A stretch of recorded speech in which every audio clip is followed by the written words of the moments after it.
everyone, and welcome again to tonight's episode of the Coaches of the Common. My name is Jam, and today, of course, we do have, welcome back, Katrina North. Hello. Hello. How are you, Katrina? Good, thank you. How are you? Good, despite the little weather outside, but it's all good. So, it is Suicide Prevention Month. It is indeed. Yes, and today we are talking about, obviously, suicide prevention. And we do have Katrina as a suicide prevention assist trainer. So we're not just talking to a guest speaker just because we have our own opinions and so on and so forth, but she is definitely trained. So we would like to actually discuss that today. So just for the audience, virtual and those who are here, if you do want to ask your questions, please put it all in the Facebook comments, obviously, down the video, the post, and then we will address them after this session. So we will not take questions during the session at this time. All right, let's get started. So Katrina, how did you get into this topic? What's your story? Oh my gosh, it's been many years of going down this track, but about 6 years ago I had a friend who died by suicide, and he was very close to me. He was like a brother, and it shocked me so much. And when he was speaking to me, when I last saw him, I had no idea what he was actually saying to me. And what he was actually saying to me is he was actually inviting me in to ask him the big questions. Right. Okay. Yeah. And how have you struggled with this topic? Looks like it is very personal to you. It is personal to me, and I have had many people who have died by suicide. I've dealt with many people having suicidal thoughts. I myself have struggled, and you actually wonder when is it ever going to end, because it is so intense.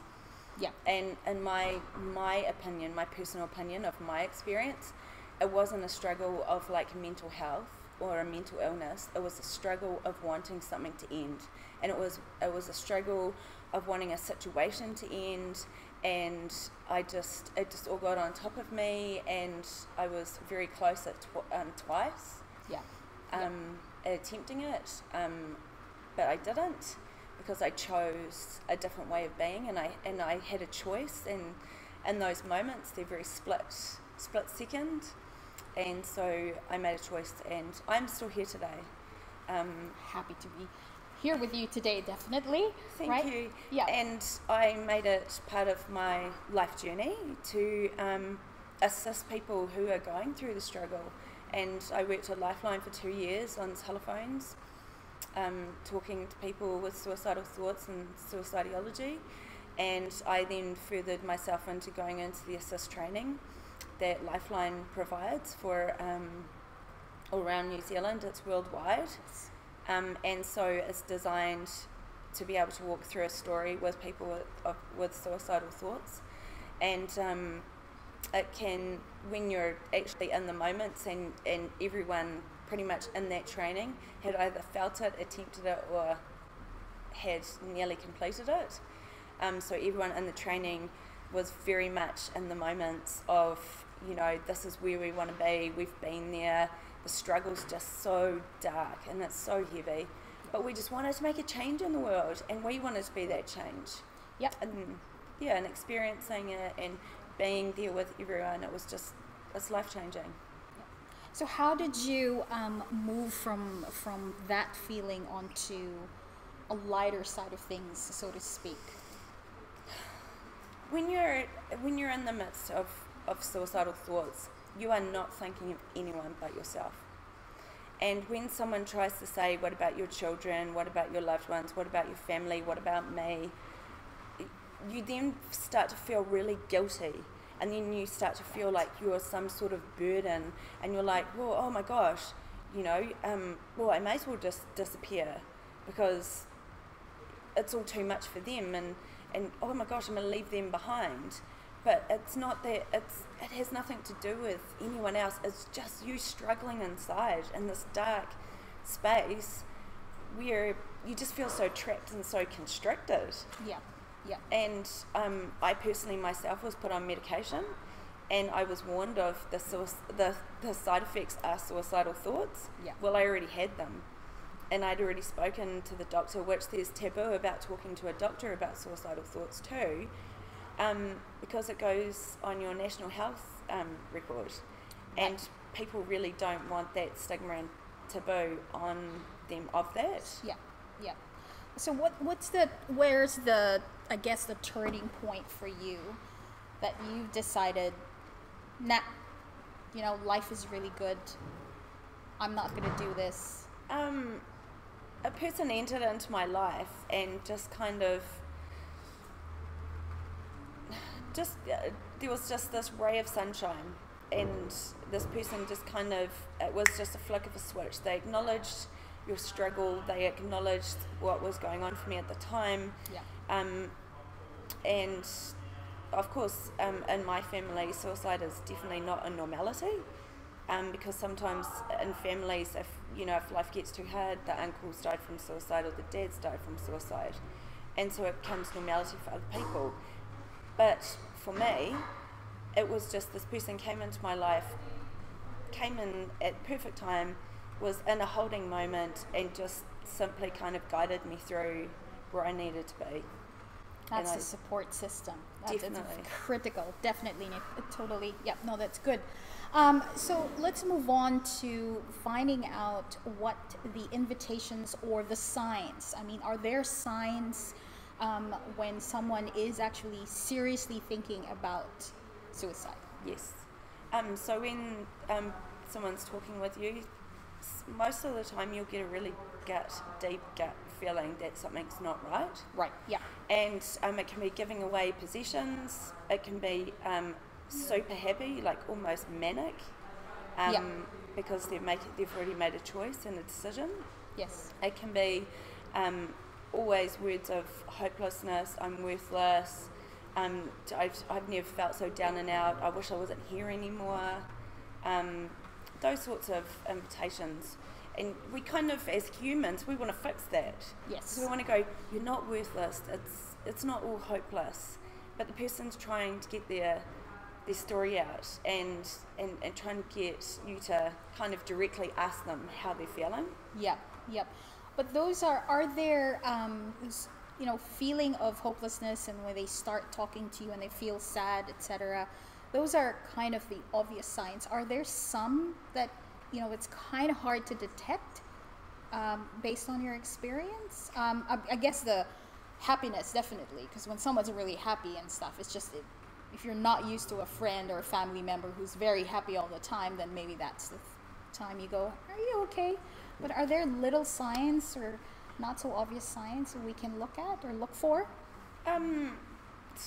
In my experience, I notice discoloration in eyes, skin tone become quite grey and clammy. Okay. Yeah. Definitely appetites, like loss of appetite, loss of wanting to hang out with people or wanting to be around anyone, just becoming really, really withdrawn and isolated. Yeah. Yeah. When maybe they'd been really outgoing before or things like that, and there'll just be a feeling inside of you that there's something not quite right with the person when you're talking with them, when they're contacting you. If they're sending you text messages, you may start to notice that something's not quite right in the flow of their messages. Yeah. Yeah. Tone of voice. That's interesting about the eyes and stuff, right? That's really interesting. So let's move on to techniques. I mean, is there a way or approach to kind of look for the signs? Are there any questions that we can ask and actually prevent from them doing the acting? Well, you can speak to the person. You can ask them, are you okay? And some people will just go, yeah, I'm fine. But when you're asking someone, when you get that feeling, or you're giving all those invitations of what you know of suicide invitations, asking someone directly is the most positive outcome you can have for that person, because they really want someone to ask them that question, and very directly, are you having thoughts of suicide, or are you having thoughts of ending your own life? So really direct and stuff. And I've been told, and correct me if I'm wrong, I mean, if they're still talking to you, then that's actually a really good sign, right? If they've chosen to speak to you, it's their life side. So the life side is there. And so when they've actually taken that step to open up to you, the life side of them is going, I want to live. I really want to live. That's good. That's good. So keep the conversation going, I think, if I can say that, is very, very critical. So it's when you're speaking to someone like that, it's more you speak 20%, they speak 80%. Yeah. Because you don't want to be the one like telling them how to be, and they're like, wait, I really just need to get the story out. Yeah. I just really need to move through this pain. I really need to just get this out there. Instead of somebody trying to fix it. Yeah. So that can be quite full on for people when they want to help somebody, and all of a sudden they've got this person and they're just like, I want to save them. It's not about saving them, it's about empowering them to give them choice to choose what next step is right for them. That's a good insight. No, yeah. Yeah, because sometimes, and it's interesting because my friends tell me I'm a fixer, right? So I tend to fix things for them because I care about them. But in this case, you're saying, well, don't. Just let them be and just, have a conversation. And well, stuff. some people, it's about being there and assisting people, but it's not about domineering and saving them, because realistically you're taking all of their power away. So as Makes a human, it's making it even worse for them, because they're like, okay, I may as well just shut off because this person's not even listening to me, or what I require or what's best for me. They just want to fix me and save me, and that's it. Yeah, and it's not in their own terms as well. So that's where you say the power is gone or someone has taken it from me. But no, I kind of want to fix it in a way. I'm just need a little bit of help and support. Well, as humans, we go into shock because being realistic, we do not want the person to die. Of course. We don't want the person, and then we go into freak out mode and we get all fearful. And the minute you get into freak out mode and you start fearing it, the other person will stop talking because they don't trust you, because they're like, oh my gosh, they're all fearful, they're worried, so therefore I can't do my thing and get the story out because they're too scared that something's going to happen. Yeah. All right. Now there was. This is a little bit of a controversial question, but we want to know your thoughts on it. So, what do you think of suicide as being a mental illness? Is it?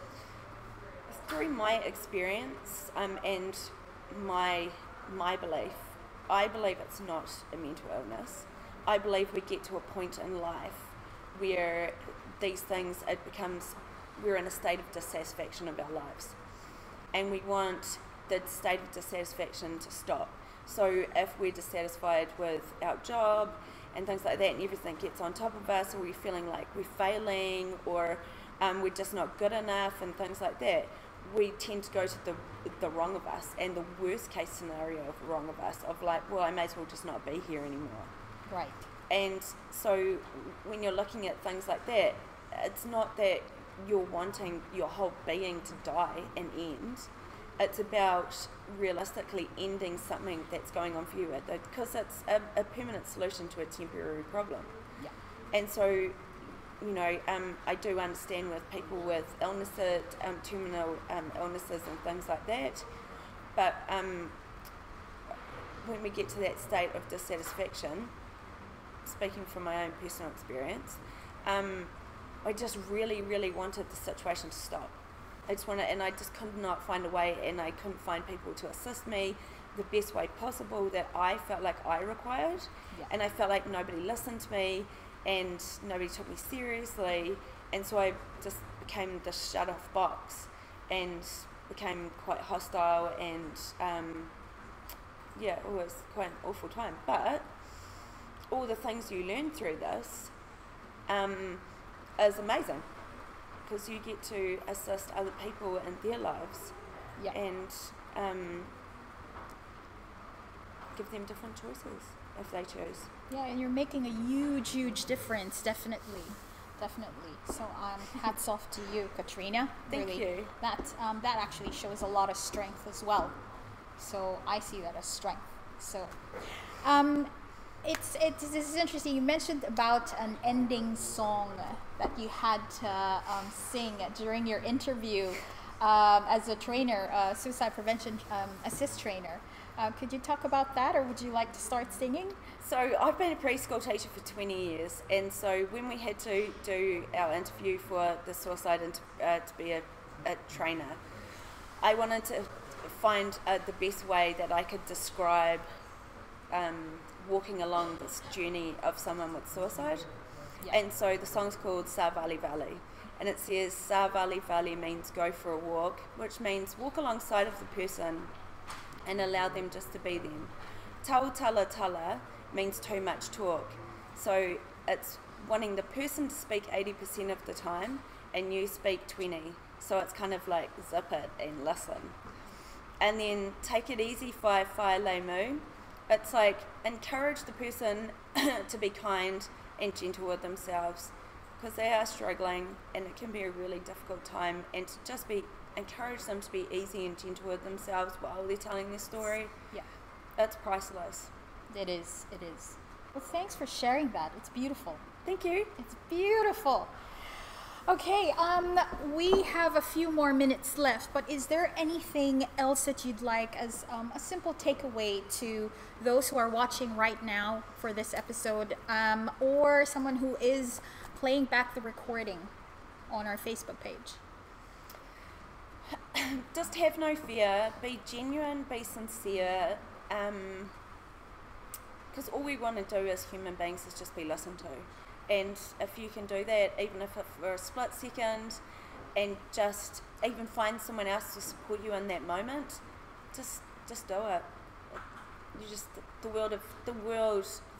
change that you'll make for that person is just amazing. And I totally agree. Yeah. Well, thank you very much, Katrina, again. Thank you. Right? We'll see you in one of our episodes, I'm sure, with another interesting topic. We don't know what that is yet. Thanks. Well, at least I don't know yet. Maybe we're talking about this. Anyway, next week we have, again, Dave Rouse.